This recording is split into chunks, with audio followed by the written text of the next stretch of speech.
Hey folks, my name is Dave. Welcome to NTD Racing, and today we're talking all about getting drive shafts into HONCHO after we swapped out our 6L90 transmission for a Turbo 400 and how we're making all that work. And when I moved here from California, we had Oceanside Driveline there and they were an amazing shop. I was really worried about finding a good drive shaft shop until I met this guy.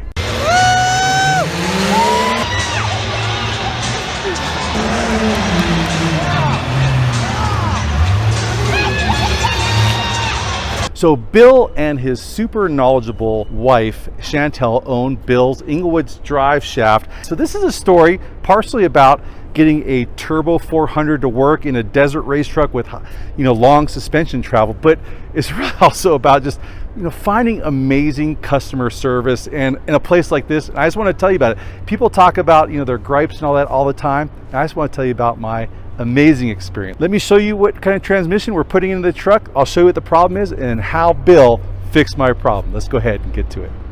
Sorry for butchering the name of the shop, Bill's Englewood Driveshaft. And this is how I found him. I looked up for drive shaft shops in Denver. I was like, this guy put his name on their shop. That's got to mean something that's important to me, that he takes pride in what he does.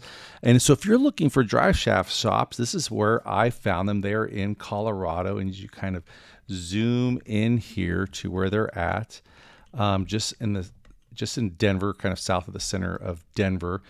And it's worth kind of talking about, like, let's say you're following your GPS to a shop and you want to try to find it. Here is South Broadway. Your GPS is going to take you to this spot right here, the front of this business. They're actually on the back side of that same building right there. So to get there, you'll have to kind of find your way on this alleyway back over here. And then there's some parking spots right back over here.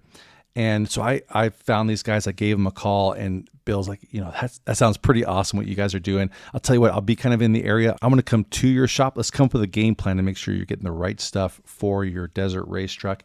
And so here is Bill in the NTD Racing Monument Speed Shop. I've never had anyone stop by my shop to make sure we get the right stuff. So Bill is in here right now, and we are right now measuring up the right, basically, yoke to go on the propeller shaft and to make sure we get the right stuff. So we're actually going to custom build a yoke for this, because where they machined it along this area here, the original yoke would actually bottomed out on here and allowed us to put a bolt on the back of here to make it a fixed yoke. With having the slip yoke going all the way into there, the yoke can no longer be secured properly. So we're going to build a custom yoke that's actually going to go on here, that's going to allow it to fit on here and get full length and make a nice rigid point. Then we can go to a flat flange on the back of here and then go on to a conventional drive shaft back behind there. So that way it makes quick, easy interchangeability. That's gonna be a super trick, because the biggest thing for us is we get out there in the desert and you blow something, you gotta be able to do the work out there. And so this will be something that basically will be a flat plate flange on the back of the propeller shaft, and then it'd be a pretty simple fix to get in there with some wrenches, pull the old drive shaft off, put the new one on, and keep going. So this is really going to be awesome. So we were kind of talking a little bit about different kinds of drive shaft options. Right now what we run on HONCHO is we run a Ujoint here, and it's just basically the engine is tilted 6 degrees down, and then at the differential it's tilted 6 degrees up to kind of match up those angles for both of the U-joints. We were talking about maybe a double card-on, but after talking to Bill a little bit and maybe some of the strength problems that you kind of run into with double card-ons and cost and all those kinds of things, we might go even on lefty with the same kind of setup there. So yeah, the big thing is that anytime that you can stay with a single U-joint configuration, the battles, the angles are going to be changing drastically. So trying to find a happy medium with it is a battle, is what's going to be fought. Reason I lean more towards a single U-joint is there's less moving components to fail.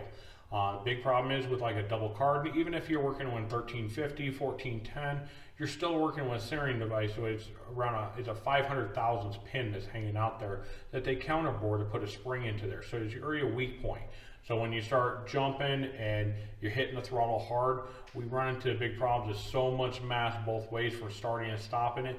We watch a lot of them actually fail because it's just too much force on it. We can go into the BAM CVs, going to cryo the components to have everything so it has great durability, but you got a lot of mass there that's putting a lot of strain on the back of the transmission. So if we can keep it more simplified with just a single U-joint, it'd be much more better, so that way you won't have the problems with, you'll have less moving components to fail. Everything's a...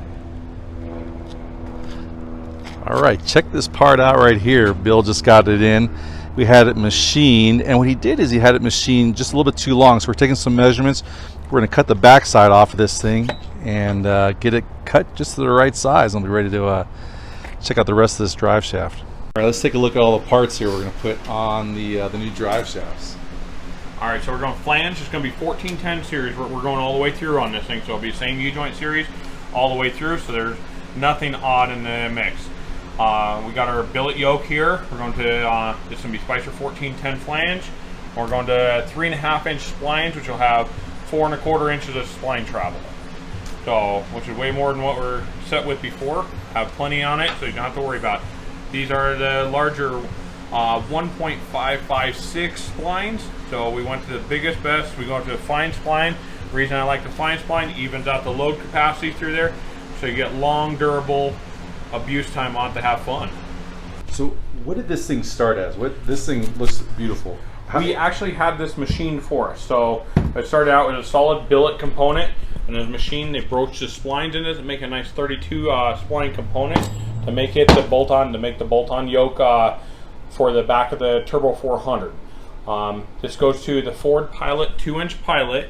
We did the Driveshaft in 1410 series, so it's the same U-joint series all the way through it. We went to the larger splines, and that's what we could do. So we went to the biggest, largest fine spline. These are glide coat coated splines, so that way it's a Teflon based coating. So what they do is they take the stub and component underneath of it, they machine it too small, they dip it in a coating, then they remachine it so it lasts 10 times longer in steel as long as you keep it greased. And also you don't get the metal spline bind for when you're under high torque load applications, and then it breaks free. This moves nice and smooth so that when the suspension cycles, won't have any binding on that. This is amazing. I just wonder what this thing 2 weeks ago, what that looked like. Was it a... It was actually a solid piece, so it was machined from one solid piece. So cool. So this is really cool, man. Thanks for setting that up. We're glad to get it done for you, so you go out there and have some fun. Cool.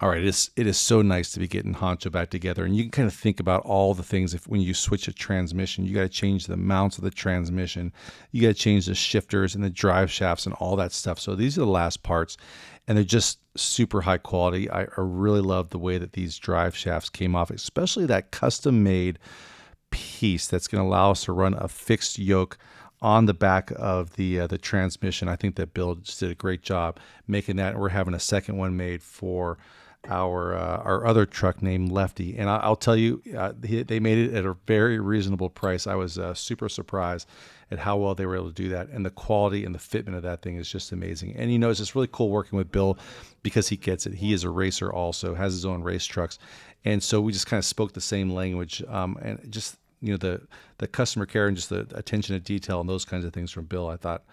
I'm just really super happy about that.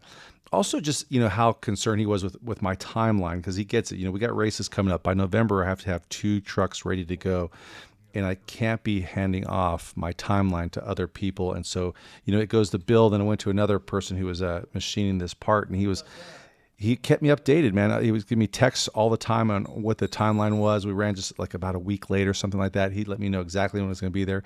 And then when he got it, he had it fed, like overnighted, so he could put those drive shafts together and get it to me on time. And I really do appreciate that. And it was just, a true pleasure working with Bill and Chantel at their shop. I am always very cautious about giving recommendations. I know people will watch my videos and they will go and spend money. I take that very seriously. I have absolutely no problem recommending Bill's Englewood Driveshaft shop.